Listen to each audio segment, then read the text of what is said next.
अनुरागी हूं और आपके लिए लेकर आई हूं मैं साहस। साहस सवाल पूछने का, साहस जवाब ढूंढने का। क्योंकि सिस्टम से अब कोई तीखे सवाल ही नहीं पूछता, क्योंकि ताकतवरों को तर्कों से चुनौती कोई नहीं देता, क्योंकि लोग भीड़ में चलने के आदी हो चुके हैं। कुछ की आंखों पर पट्टी बंधी है तो कुछ न बोल पाने और बीच का रास्ता खोजने की आदत बना चुके हैं। सवाल यह है कि जो मिलता है उसी ही स्वीकार क्यों कर लिया जाता है, या फिर बदलाव की आवाज बनने का साहस क्यों नहीं दिखाया जाता। यही साहस है जिसमें हम किसी खबर से जुड़े सुलगते हुए पहलू दिखाएंगे और सीधे सवाल पूछेंगे। ये सवाल संविधान की रक्षा के लिए जरूरी हैं, ये सवाल एक बेहतर देश बनाने के लिए भी जरूरी है।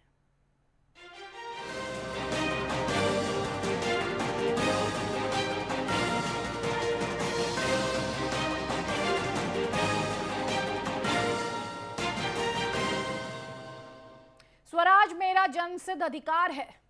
अंग्रेजों भारत छोड़ो, तुम मुझे खून दो, मैं तुम्हें आजादी दूंगा। इन नारों के साथ भारत आजाद हुआ।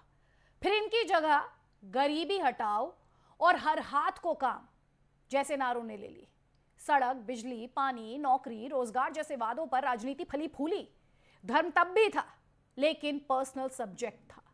अक्सर लोग धर्म को घर पर रखकर बाहर निकलते थे, लेकिन अब धर्म तड़का है। जैसे तड़के के बिना दाल नहीं, वैसे ही धर्म के बिना सियासत नहीं। धर्म सियासत को ढूंढे ना ढूंढे, सियासत धर्म को ढूंढ ही लेती है। क्या धर्म सियासत के लिए बूस्टर डोज का काम करता है? 3 तस्वीरें इस वक्त आप अपने स्क्रीन पर देख रहे हैं। इनमें 2 घटनाएं झारखंड की हैं और एक उत्तर प्रदेश की है। चारों विवाद गली मोहल्ले के झगड़ों से कम नहीं थे, लेकिन राजनीति ने इनमें एंट्री ली, इसे हवा दी और अब इसकी दिन भर से चर्चा हो रही है। क्या मोहल्ले के झगड़ों को धर्म तक ले जाना जरूरी है? क्या बात बात पर पाकिस्तान तक पहुंच जाना जरूरी है? ऐसे कई सवाल हैं जो आज हम साहस में पूछेंगे।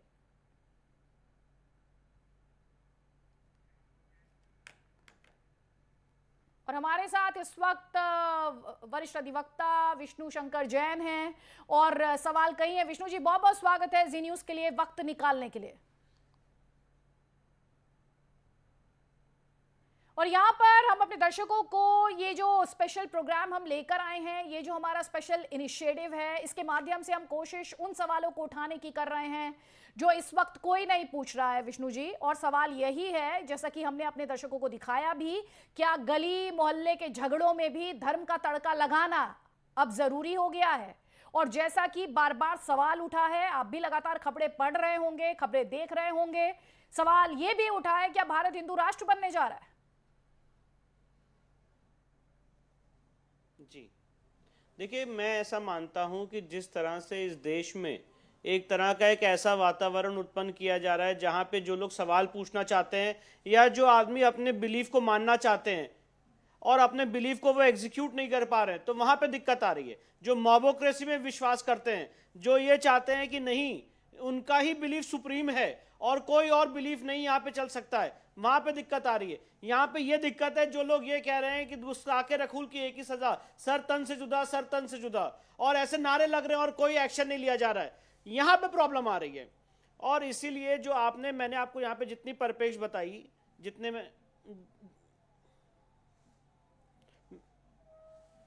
आवाज रिपीट हो रही है, रिवर्बरेट कर रही है, मैं आपको ये बताना चाह रहा हूँ कि सबसे इंपॉर्टेंट बात यह है कि जैसे सब अभी हमने झारखंड की घटना देखी, यहाँ पे दिक्कत यह है कि धर्म साहस को नहीं ढूंढ रहा है, साहस धर्म को नहीं ढूंढ रहा है।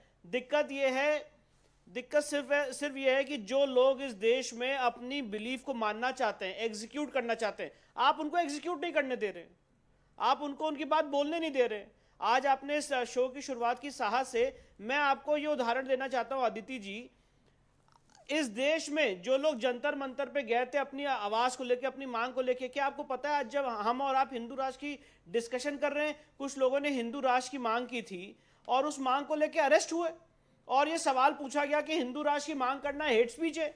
मैं यहाँ पे नाम नहीं लेना चाहता उन लोगों के, पर कितने लोग जेल में रहे, महीनों महीनों जेल रहे, सिर्फ उनकी डिमांड ये थी कि भाई इस देश को हिंदू राष्ट्र बनाया जाए, बिना इस बात पे चर्चा किए हुए कि हिंदू राष्ट्र से आपका मतलब क्या है, हिंदू राष्ट्र में क्या होगा। इन सारी बातों की चर्चा किए बिना आपने उनको जेल में डाल दिया और बेल लेनी पड़ी। जब मैंने दिल्ली हाई कोर्ट में अपील की अपने क्लाइंट्स के लिए और कहा कि हिंदू राष्ट्र की बात करना ऑफेंस नहीं होता है, और अगर ऑफेंस होता है तो मेरे क्लाइंट की बेल एप्लीकेशन रिजेक्ट कर दीजिए, उसके बाद उनकी बेल एप्लीकेशन अलाउ की गई और उनको बाहर लाया गया।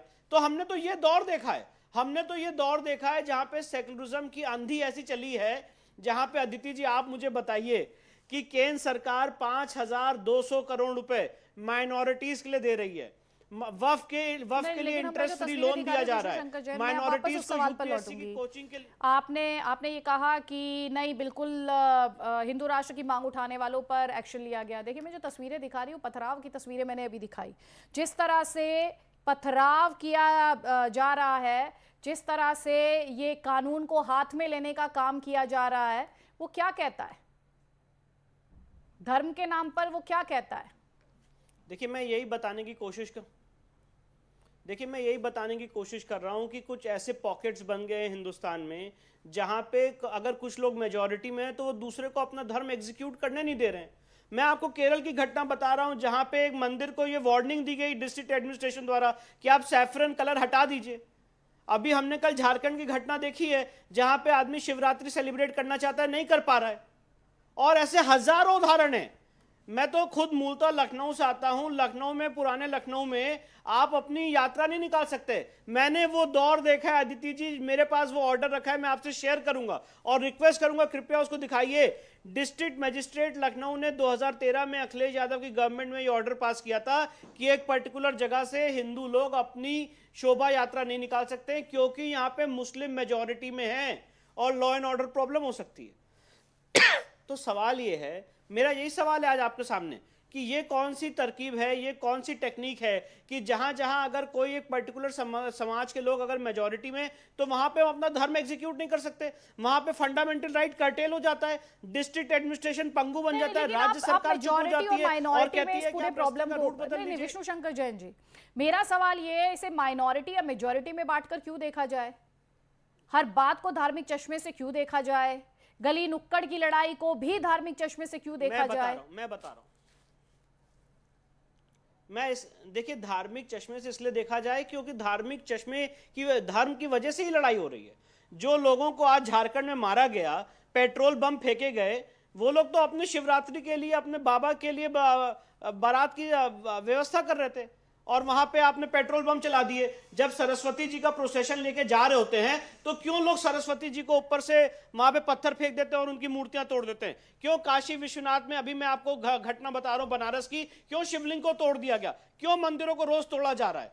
तो ये धर्म को तो मतलब अगर आज बात हम इसकी कर रहे हैं, मैं मेजॉरिटी माइनॉरिटी की बात नहीं कर रहा हूं, मैं कह रहा हूं कि आप हमारे मंदिरों को क्यों तोड़ रहे हैं, या आप हमें हमारे रिलीजियस बिलीव्स को एग्जीक्यूट करने के लिए क्यों दिक्कत? अगर आज मुहर्रम के लिए ताजिया निकल रहा है, हमें कोई दिक्कत नहीं है, हम तो कोई दंगा नहीं करते। अगर आप मुझे एक उदाहरण बताइए अदिति जी, और उसके बाद मैं एक शब्द नहीं बोलूंगा, अगर कोई भी आदमी एक ऑर्डर दिखा दे किसी भी डिस्ट्रिक्ट मजिस्ट्रेट का और जिसमें ये लिखा हो कि मुहर्रम का ताजिया नहीं निकल सकता है क्योंकि ये हिंदू मेजॉरिटी एरिया है, मैंने अपने आज तक करियर में नहीं देखा।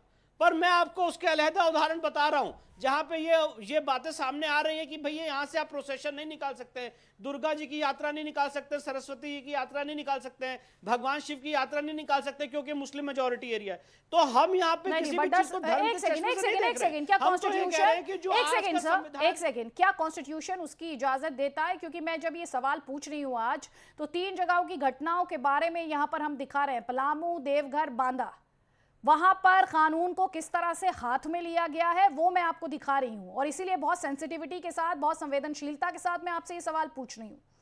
तो ये हिंदू वर्सेस मुसलमान की लड़ाई मेरी नजर में नहीं है। देखिए मेरी नजर में तो ये जो भी, मैं इसको ऐसे कहूंगा कि जहां पे हिंदू लोग अपना धर्म एग्जीक्यूट करना चाहते हैं वहां पे उनको रोका जा रहा है। आप मुझे बताइए, मैं भी बहुत सेंसिटिविटी से बात कर रहा हूं और बहुत संवेदनशीलता से बात बोलना चाहता हूं कि आप मुझे बताइए कि जो हिंदू मेजॉरिटीज एरिया हैं वहां पे अगर कोई मुस्लिम धर्म के लोग अपना ताजिया निकालना चाहते हैं तो कहीं पथराव हुआ है क्या? कहीं कोई दंगा हुआ है क्या? यूपी में तो इतनी सारी घटनाएं हैं 2013 से पहले की जहां पे ऐसी कोई घटना नहीं हुई है। केरल की घटना में आपको उदाहरण, अब जो आप भी बता रही, जो मैं भी बता रहा हूं, केरल में आपने मंदिर को क्यों रोका कि भाई आप सैफरन फ्लैग नहीं लगाएंगे? या सैफरन तरह से सजावट नहीं करेंगे? क्या इस देश का कोई भी आप मुझे बताइए ऐसा डिस्ट्रिक्ट एडमिनिस्ट्रेशन है जिसने मस्जिदों को बोला कि नहीं भैया आप हरा झंडा नहीं लगाएंगे? मुझे तो नहीं समझ में आती है ऐसी कोई बात। तो मैं यहाँ पे बात इसकी नहीं कर रहा हूं, मैं ये कह रहा हूं कि हमारा देश जो है it is a governed by rule of law, संविधान से चलता है। नहीं, आप कह रहे हैं कि गवर्न्ड बाय लॉ यानी संविधान से चलता है, कॉन्स्टिट्यूशन बेस्ड कानूनों से चलता है, लेकिन आज जो इस साहस में, इस प्रोग्राम में सवाल है, वो सबसे बड़ा सवाल तो यही है, जैसा कि मैंने पहले ही उठाया, कि भारत को हिंदू राष्ट्र बनाने की कोशिश की जा रही है क्या? जिसका जवाब मैं आपसे चाहूंगी कि ये कोशिश की जा रही है, इस वक्त जानबूझकर कोशिश की जा रही है, क्या ये मुमकिन है? देखिए भारत हिंदू राष्ट्र था और इसको ऑफिशियली हिंदू राष्ट्र घोषित होना है। और मैं आपको as a legal jurist, as an expert ये बोलना चाहता हूं कि ये बिल्कुल मुमकिन है। भारतीय संविधान में आर्टिकल 368 में संविधान को बदलना भी संवैधानिक डिमांड है। इस देश में संविधान कैसा हो, आगे आने वाला संविधान कैसा हो, ये चर्चा करना ये भी संवैधानिक बात है। पर दुख यह है कि जब ये संवैधानिक बात की जाती है तो लोग इसको हेट स्पीच में दायरे में लाके मुंह बंद करके जेलों में ठूसने का काम करते हैं। और मैं इसीलिए आज साहस के साथ आपके सामने बात बोलना चाहता हूं कि हिंदू राष्ट्र की बात करना संवैधानिक बात है। अब मैं जब ये बातें रख रहा हूं आपके सामने, तो मेरे सामने दो प्रश्न हैं कि भाई जब संविधान आज की डेट में है तो आप हिंदू राष्ट्र कैसे लाएंगे? तो उसका मेरा सबसे पहला उत्तर यह है कि संविधान को टोटल रिपील करेंगे। फ्रांस में संविधान 5 बार बदला गया है, अमेरिका संविधान में कितने संशोधन हो चुके हैं, हमारे संविधान में 100 से अधिक अमेंडमेंट हो चुके हैं। और अगर आज की जनता, आज की पॉपुलेशन फील करती है कि प्रेजेंट संविधान ठीक है, लेकिन आप जो बातें कह रहे हैं विष्णु शंकर जैन, उसमें संविधान में अमेंडमेंट और संविधान को बदल देना दो अलग बातें नहीं होंगी। खैर, मैं इस डिटेल में भी आपके साथ जाऊंगी, लेकिन ये धर्म के नाम पर क्या हिंदू वर्सेस मुसलमान नहीं हो रहा है विष्णु शंकर जैन? नहीं, देखिए बिल्कुल नहीं हो रहा है। यहाँ पे हिंदू वर्सेस मुसलमान करने की ना हमारी कोशिश है, ना मैं कभी ऐसी चीज़ों को, आइडियोलॉजी को मैं प्रोपोगेट करता हूँ। मेरा सिर्फ इतना कहना है, जब हम हिंदू राष्ट्र की बात करते हैं और जब हिंदू वर्सेस मुस्लिम की बात करते हैं, हम सिर्फ और सिर्फ राम राज्य की बात करते हैं। Justice to all, appeasement to none. हमारा जो आज मैं आपके सामने कंसेप्ट बताना चाहता हूं हिंदू राष्ट्र का, उसमें मैं ये नहीं कह रहा हूं कि किसी के साथ हम अन्याय करेंगे, उसमें हम ये कह रहे हैं कि किसी के साथ हम भेदभाव नहीं करेंगे। जो हमने संविधान बनाया है, अदिति जी, मुझे ये बात कहने में आपके सामने कोई झिझक नहीं है, उससे न्याय नहीं हो रहा है। मैं आपको इतनी घटनाएं बताना चाहता हूं जिसमें संविधान सभा में जो डिस्कशन हुआ उसके अलग संविधान बनाया गया। सेकुलर वर्ड जो संविधान सभा ने 3 बार रिजेक्ट किया था, उसको बाद आपने 1976 में सेकुलर वर्ड जोड़ दिया। और आप ये बताइए किस तरह से 5,200 करोड़ रुपए माइनॉरिटी कम्युनिटी को दिया जा रहा है। और बल पाटिल के केस में ये सारे मुद्दे अलाइड हैं, और इसीलिए मैं इसको एक पर्सपेक्टिव में आपके सामने रखना चाहता हूं। बल पाटिल के केस में सुप्रीम कोर्ट ने जैन समुदाय के लोगों को कहा था कि माइनॉरिटी की स्टेटस मांगना या माइनॉरिटी की बात करना इस देश में मल्टीनेशनलिज्म क्रिएट करेगा, इस देश को विभाजित करने की टेंडेंसीज क्रिएट करेगा। उसके बाद भी हम देख रहे हैं कि 5,200 करोड़ रुपए की स्कीम माइनॉरिटी के लिए चल रही है। भाई क्यों चल रही है? क्यों माइनॉरिटी को ऐसी आपने दर्जा दिया? और इसीलिए हिंदू राष्ट्र की बात कर रहा हूं मैं, अदिति जी, आपको इसी पर्सपेक्टिव में बात कर रहा हूं। हमारे संविधान में आर्टिकल 29 और 30 लिखा हुआ है। आर्टिकल 29 और 30 में माइनॉरिटीज जो हैं वो अपनी रिलीजन और अपने लैंग्वेज को प्रोटेक्ट कर सकते हैं, कोई दिक्कत नहीं है। पर आपने उससे आगे जाके आर्टिकल 30 सब क्लॉज 1 में माइनॉरिटीज को अधिकार दिए हैं कि वो अपने एजुकेशनल इंस्टीट्यूशंस बनाएंगे और जो भी आदमी 50% से कम है वो माइनॉरिटी माना जाएगा। अच्छा जी, ठीक है, कोई दिक्कत नहीं है। तो आप मुझे बताइए अदिति जी, मैं एक सवाल पूछना चाहता हूं, क्या संस्कृत को कभी इस देश में माइनॉरिटी माना गया? किसी भी राज्य में, किसी भी राज्य में संस्कृत को माइनॉरिटी माना गया? पर जब संस्कृत को माइनॉरिटी अगर आप मानेंगे या कोई सरकार उसके लिए अनुदान देगी तो सेकुलरिज्म का उल्लंघन हो जाएगा। नहीं, लेकिन आप ये कह रहे हैं कि संस्कृत को अगर मान लिया जाए तो फिर आपको आपत्ति नहीं होगी? इस सवाल का जवाब मैं आपसे लूंगी। लेकिन अब यहाँ पर सवाल ये भी उठता है कि जब धर्म का इस तरह से इस्तेमाल किया जाता है तो क्या धर्म के बिना राजनीति नहीं हो सकती, राजनीति चल नहीं सकती? लेकिन उससे पहले जल्दी से केंद्रीय मंत्री गिरिराज सिंह का ये रिएक्शन देखिए। अगर तोरण द्वार भारत में नहीं शिव महोत्सव का बनेगा तो क्या पाकिस्तान और बांग्लादेश में बनेगा? मैं पूछना चाहता हूं देश के उन कट्टरपंथी मुसलमानों से कि मेरे पति यही थी ना कि धर्म के आधार पर हुआ तो पूरा पॉपुलेशन अगर चला गया होता पाकिस्तान, उधर से चले आए होते इधर, तो आज ये दुर्दशा नहीं होता। लेकिन मेरे पूर्वजों से बहुत बड़ी भूल हुई और इसका भूल का खामियाजा क्या अब के नौजवान, अब का बेटी और बेटा भोगेगा? ये कभी नहीं होगा।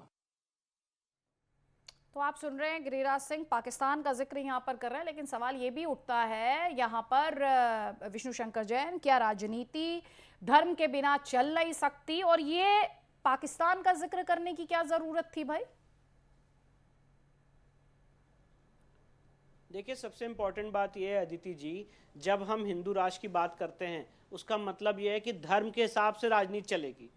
आप एक्चुअली प्रॉब्लम ये है, सारी डिफिकल्टी ये है कि जब से सेकुलर वर्ड संविधान में डाला गया है और ये मिशनरी कंसेप्ट और क्रिश्चियन कंसेप्ट डाला गया है, वहां से सारी डिफिकल्टी उत्पन्न हुई है। भाई हमारे यहाँ तो हमेशा धर्म जो है उसने लोगों को चलाया, उसने लोगों को गवर्न किया, उसने राजा को ही बताए। अगर राजा ने भी गलती की है तो उसके ऊपर भी कोई है तो वो धर्म है, वो संत है, महात्मा है जिन्होंने बताया कि नहीं राजा आप गलत कर रहे हैं। तो इसीलिए यहाँ पे बात इसकी नहीं है कि धर्म, जो धर्म शब्द है उसको ऑक्सफोर्ड डिक्शनरी में अलग से डिफाइन किया गया है और रिलीजन को अलग डिफाइन किया गया है। तो मैं यहाँ पे आज बात कर रहा हूं आर्य सनातन वैदिक हिंदू धर्म की। और जो अभी गिरिराज जी ने बात की पाकिस्तान की, मैं तो ये बात कहना चाहता हूं कि डॉक्टर B.R. अम्बेडकर साहब को जो मानने वाले हैं, उन्होंने कहा था ये बंटवारा तब तक पूरा नहीं है, तब तक कंप्लीट नहीं है जब तक आखिरी हिंदू पाकिस्तान से इंडिया नहीं आ जाता है और जब तक आखिरी मुसलमान इंडिया से पाकिस्तान नहीं चला जाता है। मैं पूछना चाहता हूं ऐसा हुआ क्या? इस देश का विभाजन धर्म के नाम पे हुआ, पर क्या वो विभाजन कंप्लीट किया गया कि नहीं किया गया? और उसके बाद भी नहीं कंप्लीट किया गया, उसके बाद भी उस विभाजन को ना, इनकम्प्लीट विभाजन को हम ढोके चल रहे हैं। उसके बाद भी आपने क्या किया? सेकुलरिज्म वर्ड डाल दिया संविधान में। उसके बाद आपने क्या किया? माइनॉरिटी राइट्स डाल दिए। और जो बात मैं आज आपके सामने रख रहा हूं अदिति जी, संविधान सभा में इसमें बहुत बड़ी डिबेट हुई थी कि जब हमारा संविधान आर्टिकल 14 और 15 है जो सबको समानता का अधिकार दे रहा है, हर आदमी को इक्वालिटी का अधिकार दे रहा है, तो माइनॉरिटी राइट्स मत डालिए। पर उसके बाद भी माइनॉरिटी राइट्स डाले गए। जो सरदार पटेल है उन्होंने संविधान सभा की डिबेट में कहा था कि अगर आप अपनी पॉपुलेशन, मुस्लिम समाज के लोगों को कहा था, इसको पढ़िएगा पेज नंबर 350 में, कि अगर आप अपनी पॉपुलेशन के आधार बार बार पे दूसरा, आप भी पार्टीशन का जिक्र यहाँ पर कर रहे हैं। जैसा कि मैंने पहले ही कहा कि उनको गिरिराज सिंह को पाकिस्तान क्यों याद आ गया? हम कब तक अतीत में ही जिएंगे? पाकिस्तान का क्या काम है?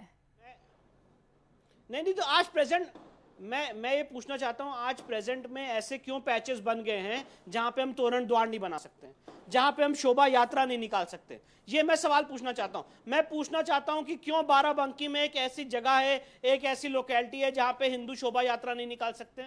मैं पूछना चाहता हूं क्यों तोरण द्वार एक ऐसी जगह पे बना हुआ है झारखंड में जहां पे हम तोरण द्वार नहीं बना सकते? मैं पूछना चाहता हूं केरल की ऐसी क्यों घटना है जहां पे हम मंदिर में सैफरन फ्लैग नहीं लगा सकते हैं? मैं पूछना चाहता हूं बंगाल में क्यों ऐसे पैचेस बन गए जहां पे हम दुर्गा पूजा नहीं मना सकते? मैं पूछना चाहता हूं क्यों यहां पे एक ऐसी जगह है जहां पे रामायण को फाड़ा जा रहा है, जहां पे रामायण को कुचला जा रहा है? मैं पूछना चाहता हूं क्यों ऐसी जगह बन गई है जहां पे हम रामायण के लिए लाउड स्पीकर नहीं चला सकते, पर साथ ही साथ यहाँ पे क्या कहते हैं, अजान के लिए स्पीकर चल सकते हैं? तो हजारों क्वेश्चंस हैं, मेरे मन में हजारों क्वेश्चंस हैं, पर ये सारे क्वेश्चंस दबा दिए जाते हैं सिर्फ और सिर्फ सेकुलरिज्म के नाम पे। और ये चीज आगे नहीं चल पाएगी। आप सेकुलरिज्म के नाम पे इस देश में लोगों की आवाज नहीं दबा सकते हैं। इस देश के लोग जागरूक हो चुके हैं। मैं पूछना चाहता हूं, अभी तो मैं आपको उदाहरण दे रहा हूं अदिति जी, हेट स्पीच के नाम पे कितने लोगों को जेल में ठूस दिया गया। गुस्ताखे रसूल की एक ही सजा, सर तन से जुदा, सर तन से जुदा। इस पे कोई एक्शन नहीं लिया गया। नूपुर शर्मा ने, जिंदल साहब ने जो भी बोला, उनको तो इस समय हाउस अरेस्ट में वो लोग हैं बेचारे। पर साथ ही साथ जो उनको सर तन से जुदा करने के जिन्होंने नारे लगाए, तो ये जो एक धर्म क्या विशेष कॉन्स्टिट्यूशन ने क्रिएट किया? सवाल तो ये है, या उसे इंप्लीमेंट करने वालों ने क्रिएट किया, या जो शासन करते हैं उन्होंने क्रिएट किया? एक और रिएक्शन सुनिए। ये हिंदू विरोधी मानसिकता है ना। यदि देवघर में शिव बारात नहीं निकलेगा तो क्या निकले? शिव की नगरी है, यहाँ तो कन कन में शिव है, और इस शिव बारात ही नहीं निकलेगा, जो कि हजारों साल की परंपरा। माननीय न्यायालय का यदि फैसला आ जाएगा तो फिर शायद उसकी आवश्यकता नहीं पड़े। नहीं तो ये हिंदू विरोधी जो सरकार है हेमंत सोरेन की, इसके खिलाफ हम आमरण अनशन तक भी जा सकते हैं। तो अब सरकारों को भी धर्म के नाम पर बांट दिया गया है विष्णु शंकर जैन। कोई मुस्लिम विरोधी सरकार, असदुद्दीन ओवैसी लगातार ये आरोप लगाते हैं। यहाँ हिंदू विरोधी सरकार की बात निशिकांत दुबे कर रहे हैं। अब सरकारें भी रिलीजन में बट गई हैं क्या? अदिति जी मैं एक बात पूछना चाहता हूँ, सरकारें रिलीजन में बट नहीं गई होती अगर, या सरकारों ने अगर माइनॉरिटीज़ को वोट बैंक के नाम पे नहीं यूज़ किया होता, तो आप मुझे बताइए अखिलेश यादव गवर्नमेंट 2013 में क्यों भैया आतंकवादियों को छोड़ रही थी? और ऑर्डर में लिखा हुआ है कि ये 14 मुस्लिम यूथ हैं, इनको हम छोड़ रहे हैं। आर्टिकल सेक्शन 321 सीआरपीसी के तहत क्यों छोड़ लेते? जब हमने इलाहाबाद हाईकोर्ट में पिटीशन की, 3 जजेस बेंच ने उसको क्वेश्चन किया, उसके बाद में सुप्रीम कोर्ट में लाखों रुपए खर्च कर दिए उन लोगों को डिफेंड करने के लिए, वो अलग बात है, यहां पे नहीं जीत पाए। तो ये किस तरह की माइनॉरिटी अपीजमेंट पॉलिटिक्स खेली गई? मैं आपसे एक सवाल बहुत ही संजीदगी से पूछना चाहता हूं अदिति जी, भैया कोई मुझे बताए, इस देश का कोई भी लीगल ल्यूमिनरी या कोई भी सिटीजन बताए, क्या किसी पुजारी, शंकराचार्य, महंत, पंडित को पब्लिक सर्वेंट का दर्जा दिया गया है क्या इस देश में? मेरी जानकारी में तो नहीं है। पर जो वक्फ बोर्ड के जितने लोग हैं उनको पब्लिक सर्वेंट का दर्जा दिया गया है। सेक्शन 101 वक्फ एक्ट 1995 में जो वक्फ की संपत्ति है उसके लिए स्पेशल सर्वे किया जाता है, उसका खर्चा राज्य सरकार वहन करती है। सेक्शन 8 में उसका प्रोविजन है। अगर मैं गलत कह रहा हूं तो कोई मुझे वेरीफाई करके बोले और कहे कि नहीं सर आपने गलत बोला चैनल पे। और उसके बाद सेक्शन 40 सब क्लॉज 3 वक्फ एक्ट 1995 का, जिसमें प्रावधान है कि वक्फ बोर्ड किसी भी ट्रस्ट की और सोसाइटी की संपत्ति को वक्फ संपत्ति घोषित कर देता है, कर सकता है। और आप जो बातें कर रहे हैं, एक सेकंड ध्यान से, क्योंकि आप साहस में है, सवाल ये उठता है, मैं आपसे ये जानना चाह रही हूं, आपको दिक्कत ये है कि हिंदू धर्म गुरुओं को वो ओहदा क्यों नहीं मिला है, या आपको दिक्कत ये है कि वक्फ बोर्ड से जुड़े जो लोग हैं उन्हें क्यों मिला है, या फिर दिक्कत इस बात से होनी चाहिए कि किसी को ना मिले? मुझे दिक्कत इस बात से है कि किसी को ना मिले। अगर आपका देश सेकुलर है तो आपने ऐसे ड्रैकोनियन लॉज बनाए कैसे माइनॉरिटी अपीजमेंट पॉलिटिक्स के तहत, जिसमें आपने उनको ऐसा दर्जा दिया? इसलिए तो मैं कह नहीं रहा हूं कि मेरे शंकराचार्य, पुजारी, पुरोहित, महा और जितने लोग हैं उनको पब्लिक सर्वेंट का दर्जा दीजिए, पर आपने दूसरे धर्म के लोगों को कैसे दे दिया? आप कैसे? मैं ये नहीं कह रहा हूं कि मेरी हिंदुओं की संपत्ति के लिए कोई सर्वे किया जाए और उसका खर्चा टैक्स पेयर से लिया जाए, पर आप मुस्लिम समाज की संपत्ति के लिए क्यों सर्वे करते हैं भैया, और उसका टैक्स पेयर से पैसा क्यों लेते हैं? ये क्या आर्टिकल 27 का वायलेशन नहीं है?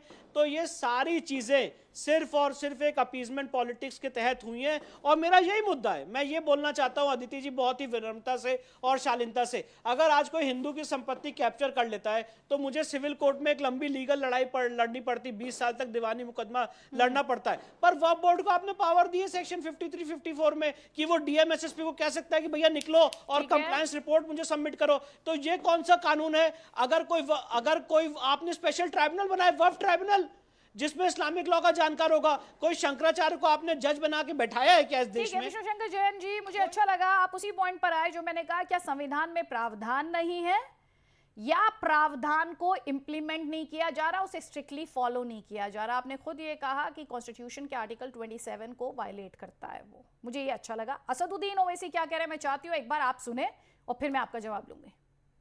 एक ऐसा देश है जिस देश का कोई मजहब नहीं है, आप कैसे कह रहे हैं, और कैसे सरकारें खामोश बैठी हैं इस बारे में? बताइए आप कैसे खामोश बैठ? हम तो पूछ रहे हैं कि सरकार खामोश क्यों बैठ रही है? मैं तो पार्लियामेंट में कहा था कि कोई महीना नहीं जाता जब यहां पर इस तरह की बकवास, अनाप शनाप और धमकी और डराने की बातें की जाती हैं। कैसे आप कह सकते हैं कि इस देश को ऐसा बना देंगे? कैसे बनाएंगे आप? तो आप अंबेडकर के संविधान को जला देंगे क्या? जलाकर कोई संविधान बनाएंगे क्या? विष्णु शंकर जैन कह रहे हैं अंबेडकर के संविधान को जला देंगे क्या, और संविधान को जलाकर नया संविधान बनाएंगे? संविधान को जलाएंगे नहीं, उस संविधान को बहुत ही श्रद्धा पूर्वक, बहुत ही निष्ठा पूर्वक एक अलग जगह पे रख देंगे। और मैं ये भी बताना चाहता हूँ, हिंदू राष्ट्र का संविधान कैसा हो वो संविधान हम बना चुके हैं, और अप्रोप्रिएट टाइम को उस संविधान को लोगों के सामने लाएंगे।